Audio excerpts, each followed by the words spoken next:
Hello, my name is Nasser Paydar and I serve as Chancellor of IUPUI in downtown Indianapolis. I appreciate the opportunity to participate in this important event in the life of our city and would like to thank Brian Payne and the team at CICF for all that they are doing to combat systematic racism and to create equitable opportunity for all. This past summer was a season of heartache. Many of us have struggled with the COVID-19 pandemic, stealing the lives of friends and loved ones. At the same time, the pandemic of racism continues to take its own tragic toll. Scientists are working around the clock and around the globe to come up with a vaccine for COVID-19. But it will take more than a simple vaccine to cure the pandemic of racism.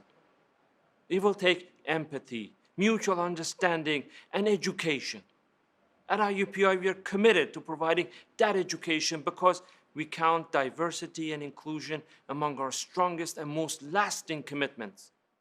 Our history as a campus reinforces the need for this commitment, and it is important that we acknowledge those who once lived on the land our campus now occupies. Founded in 1969, IUPUI stands on the historic homeland of the Miami people, but also displaced a vibrant Black community. In addition, city leaders made decisions that displaced Black neighborhoods to clear land for state government buildings and the I-65, I-70 expansion. These decisions are still having an impact. I would like to recognize the sacrifices of the tribes that once lived and thrived here. The Miami people, the Potawatomi people, the Shawnee people, and others who were forced through these lands. I would also like to acknowledge with gratitude and respect the Black residents of this neighborhood who once thrived here. As the present stewards of the land they surrendered, we honor them as we live, work, and study at IUPUI. We continue to express our thanks and honor in the ongoing work we are doing to combat systematic racism.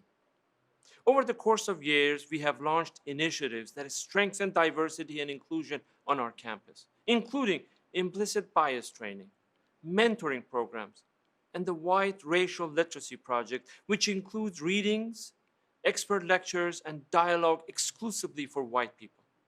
This summer, we formed the Action Committee to confront systematic racism and to formalize our long-standing commitment to such initiatives that cultivate social justice and equity. We continue to build on these initiatives as we build towards a better future. The best way for us to express our commitment to that future is to continue putting our money where our mouth is. With that in mind, on behalf of IUPUI, I'm proud to announce the very first scholarship program exclusively benefiting the descendants of those whose homes were lost as the campus expanded. As an institution, we bear responsibility for this history. We'll continue to do all that we can to join hands with the community and open doors of opportunity to higher education. Thank you very much. Thank you, Chancellor Paydar. I appreciate the chance to share this moment of aspiration and commitment with you, Brian Payne, and CICF as we embrace our mutual desire for community healing and collaboration.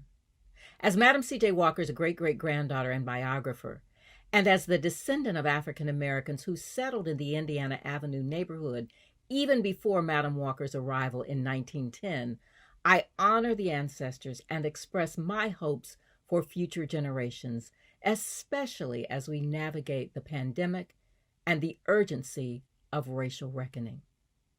It is significant that you, on behalf of IUPUI, have acknowledged the Black residents who lived, worshiped, socialized, and shopped along these blocks.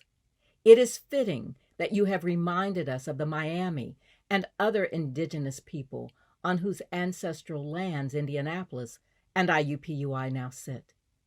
Today's announcement of a scholarship program to benefit the descendants of people whose homes were lost to IUPUI expansion is a generous gesture toward reconciliation.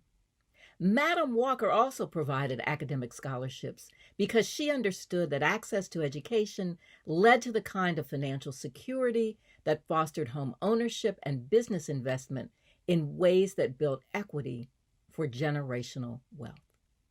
As James Baldwin said, not everything that is faced can be changed, but nothing can be changed until it is faced. As a great urban university, IUPUI can bring intellectual and scholarly inquiry to a complex matter and establish the kind of multidisciplinary curriculum proposed by the IUPUI Action Committee.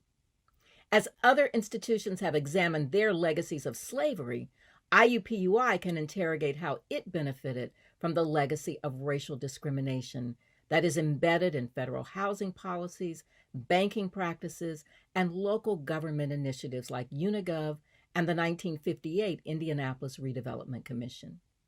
But this goes beyond IUPUI and the Walker Center to consider a truly comprehensive master plan for the Indiana Avenue area.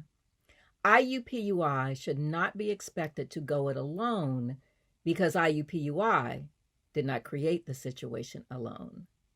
The transformation our community needs will require the cooperation and support of multiple stakeholders from city and state government, as well as from the private sector and among community and nonprofit organizations.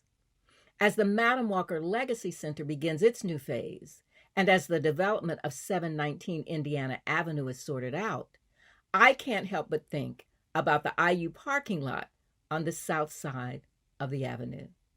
If I allow myself to dream this afternoon, I can imagine that section of asphalt becoming the kind of welcoming space set forth in a visionary cultural trail proposal 15 years ago. I know I'm not the only one who has these dreams, and it really is not a major leap because for the most recent IUPUI master plan calls for mixed-use development for that part of campus. Today, we acknowledge that the loss is deep, that the anger has festered, that the damage is multi-generational. It will take time to build trust, but we all must muster the courage and fortitude to do the reparative work and draw upon the openness of spirit required to heal and to build. It is imperative that we resist the naysayers who lack vision and will. We must collaborate and restore. We must find a way forward together. Thank you very much.